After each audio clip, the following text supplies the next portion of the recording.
Members, welcome back to own channel stock market funda में। अब देखो मार्केट क्या ये क्रैश कंटिन्यू करेगा, हम लोग यहाँ पे डिस्कस करने वाले बहुत डिटेल में कि क्या ये सस्टेन करेगा कि नहीं।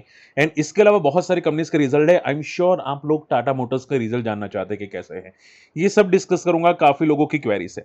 ठीक है, और देखो कुछ जो मैं लर्निंग बताता हूँ वो मिस हो जा रही है समटाइम्स, तो मैं ट्राई करूंगा वापस थोड़ा वीडियो के स्टार्टिंग में कवर करने की कोशिश करूंगा आफ्टर निफ्टी व्यू। ठीक है, चलिए स्टार्ट करें। ओके, देखो पहले सिंपल बात समझो, मार्केट में हर चीज में पैनिक करना बंद कर दो। ठीक है, मैंने काफी लोगों के कमेंट्स पढ़े कि सर नेगेटिव रिजल्ट आए, स्टॉक फॉल करने से पहले मैंने निकाल दिया। ठीक है, मुझे लगा नेगेटिव रिजल्ट है, आपने बोला नेगेटिव रिजल्ट है। भाई पहले देखो, हर चीज में जल्दबाजी अच्छी नहीं होती। ठीक है, मान लो रिजल्ट्स नेगेटिव आ रहे हैं, पहले देखो तो सही वो गैप डाउन ओपन हो भी रहा है कि नहीं हो रहा। अगर अगर खराब रिजल्ट में भी वो गैप डाउन नहीं हो रहा ना, तो पहले उसकी मोमेंटम चेक करो 9-15 के बाद कि क्या वो सस्टेन कर रहा है। अगर वो इंस्टेंटली रिकवर कर जा रहा है स्लाइटली गैप अप ओपन होने के बाद, तो आपको क्यों लगता है कि वो फॉल करेगा। ठीक है, ऐसा हो सकता है कि जो रिजल्ट में नहीं दिख रहा है, शायद वो वहां पे कोई न्यूज की वजह से आया हो बाहर।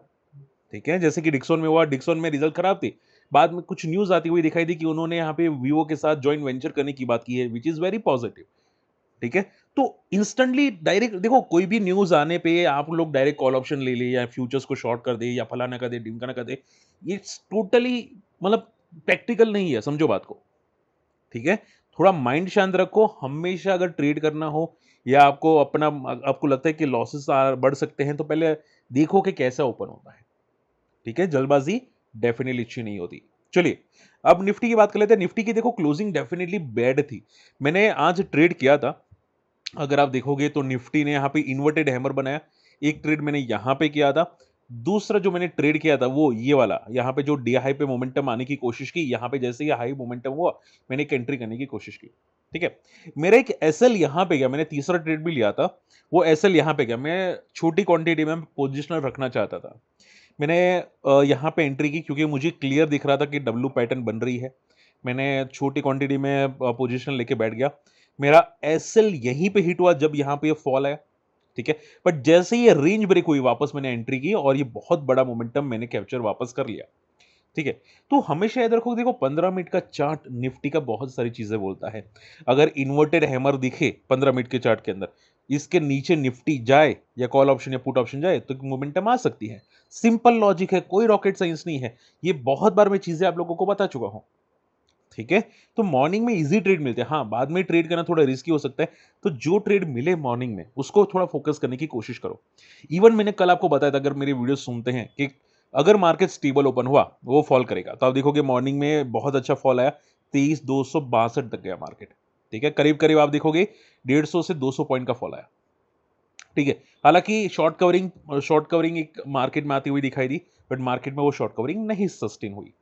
ठीक है, अब थोड़ा ध्यान से सुनना। डाउ जोन्स थोड़ा रिकवर कर रहा है, वो भी गैप डाउन ओपन हुआ था। अगर मार्केट को फॉल करना है या छोटा वापस ये गैप फिलअप करना है, तो वो गैप डाउन ओपन होगा। क्यों गैप डाउन ओपन होगा? क्योंकि ये ऑलरेडी नीचे सपोर्ट है। तो अगर सपोर्ट को तोड़ना है तो वो गैप डाउन ट्राई करेगा। और मैं ऐसा नहीं बोलूंगा कि 100% होगा, मैं सिर्फ आपको एक एक आइडिया बता रहा हूं। ठीक है, तो फिर डायरेक्टली ब्लाइंडली ट्रेड मत करना, लॉजिक्स को समझने की कोशिश करो पहले। ठीक है, तो अगर इसको नीचे जाना है तो वो गैप डाउन ओपन होगा। अगर ऐसा होता है तो इंस्टेंटली 23,200 को टेस्ट करने की कोशिश करेगा, इवन 23,160 को भी टेस्ट कर सकता है। बट अगर मार्केट को ऊपर जाना है, ये ट्रेडर्स के लिए, रिटेल कंफ्यूज मत होना। रिटेल के लिए मैं सिर्फ सिंपल बोल दूं कि मार्केट सपोर्ट ले रहा है, सो बी रिलैक्स। ट्रेडर्स के लिए अगर ट्रेड करना है तो लॉजिक सिंपल है, अगर मार्केट को ऊपर जाना है तो अब 23,600 के ऊपर ही जाएगा, उसके पहले नहीं जाएगा। ठीक है, तो ज्यादातर अब जो लॉजिक्स बन रहा है वो 23,600 के नीचे ही बन रहा है। अगर स्टेबल ओपन हुआ तो भी थोड़े फॉल के चांसेस हैं, गैप डाउन ओपन हुआ तो ज्यादा फॉल के चांसेस हैं, अगर गैप अप ओपन हुआ तो रिकवरी मोड कर सकता है। ये ट्रेडर्स के लिए है। ठीक है, सो कंफ्यूज बिल्कुल भी मत होना। चलिए, आई होप ये चीजें समझ में आ चुकी है।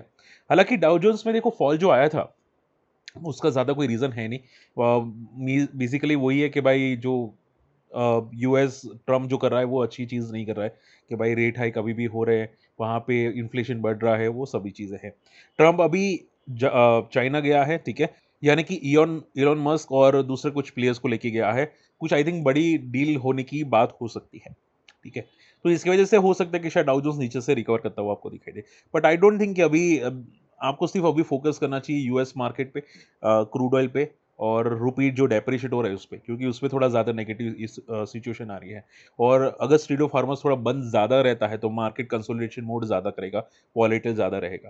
ठीक है, बाकी बस थोड़ा वॉलेटाइल होगा, ज़्यादा पैनिक सिचुएशन नहीं बनती। आप बस उतना समझो।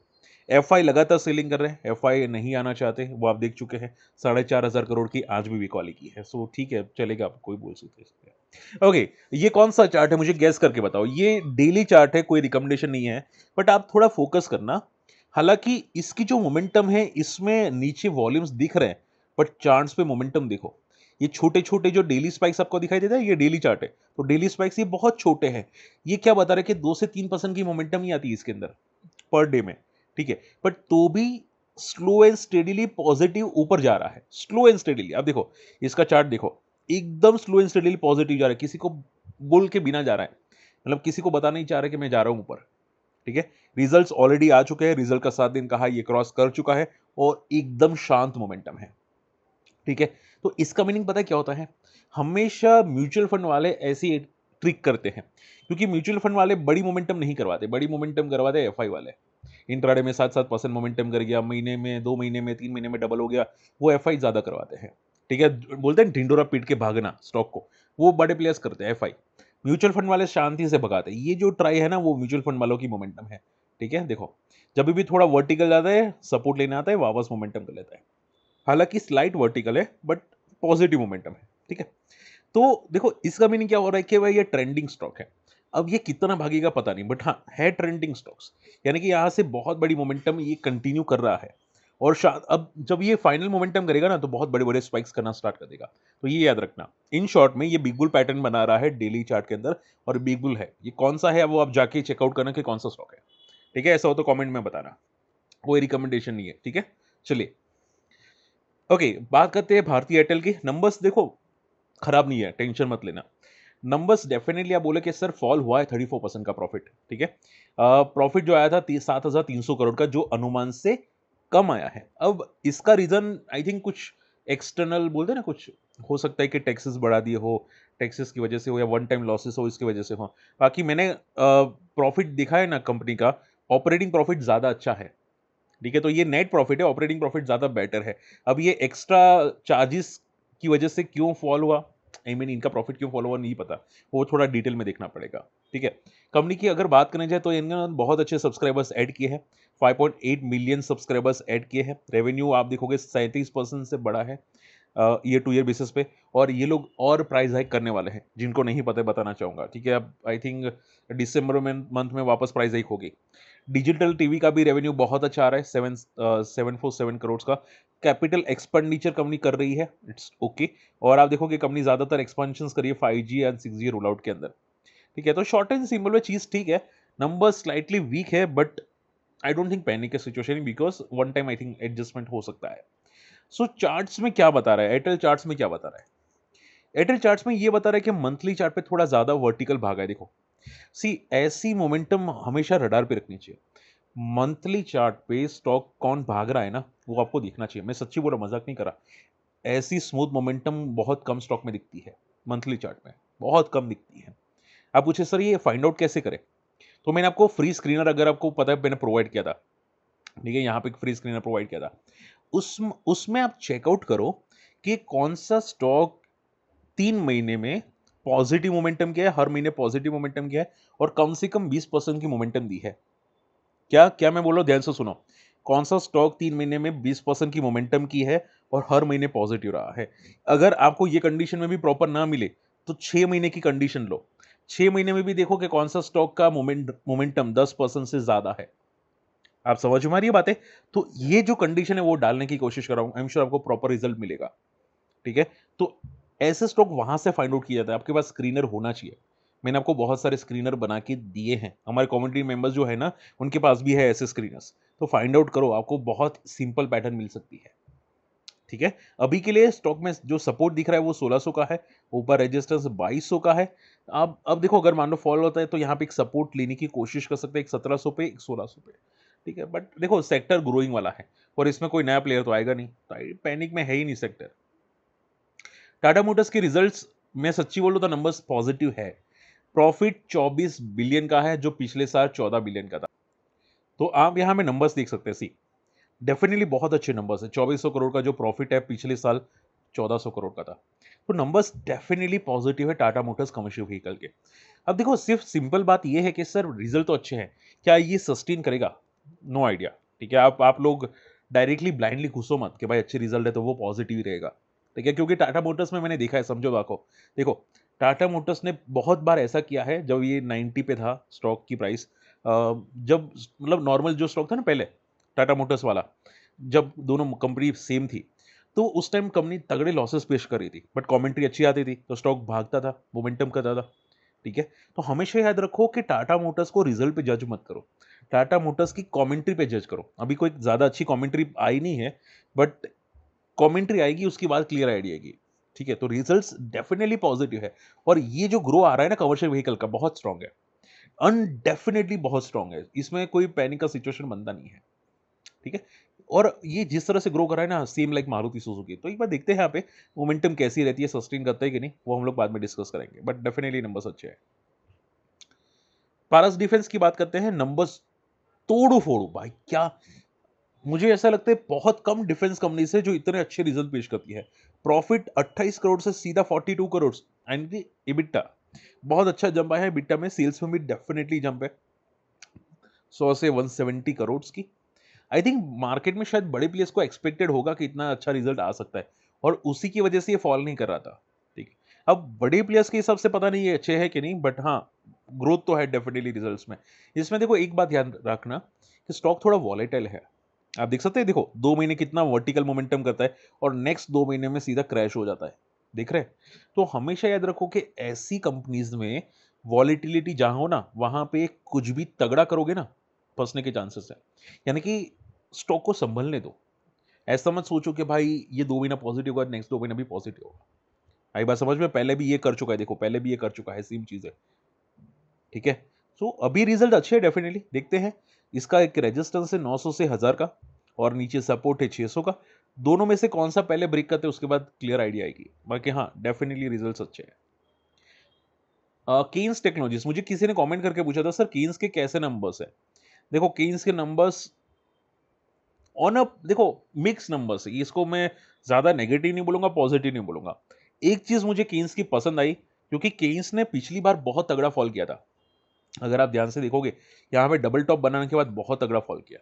अब जिस तरह से फॉल किया, माना जा रहा था कि इसके रिजल्ट खराब आ सकते हैं, तो इतने खराब नहीं है। आप समझ रहे हो? तो अगर आप देखोगे, इनका प्रॉफिट बिफोर टैक्सेस है, वो पिछले साल के कंपेयर में हल्का सा डीप हुआ है। 1419 करोड़ से घट के 1402 करोड़ आए हैं, लेकिन ईयर टू ईयर में काफी अच्छा जंप है। बात समझ में आ रही है? ये ईयर टू ईयर बेस बहुत अच्छा जंप आ रहा है। तो नंबर्स ऑन अ कॉन्ट्रेरी मुझे थोड़े से पसंद आए हैं। ओके, तो देखते हैं यहाँ पे इसके मोमेंटम कैसी रह सकती है। नंबर्स पे पैनिक सिचुएशन नहीं है, सपोर्ट है अराउंड 3000 का, और अगर इसको वापस अपने लाइफ हाई को क्रॉस करना है, तो एक बार के लिए इसको कंपलसरी 5000 के ऊपर निकलना पड़ेगा। अगर ये निकल जाता है तो बहुत अच्छी बात होगी।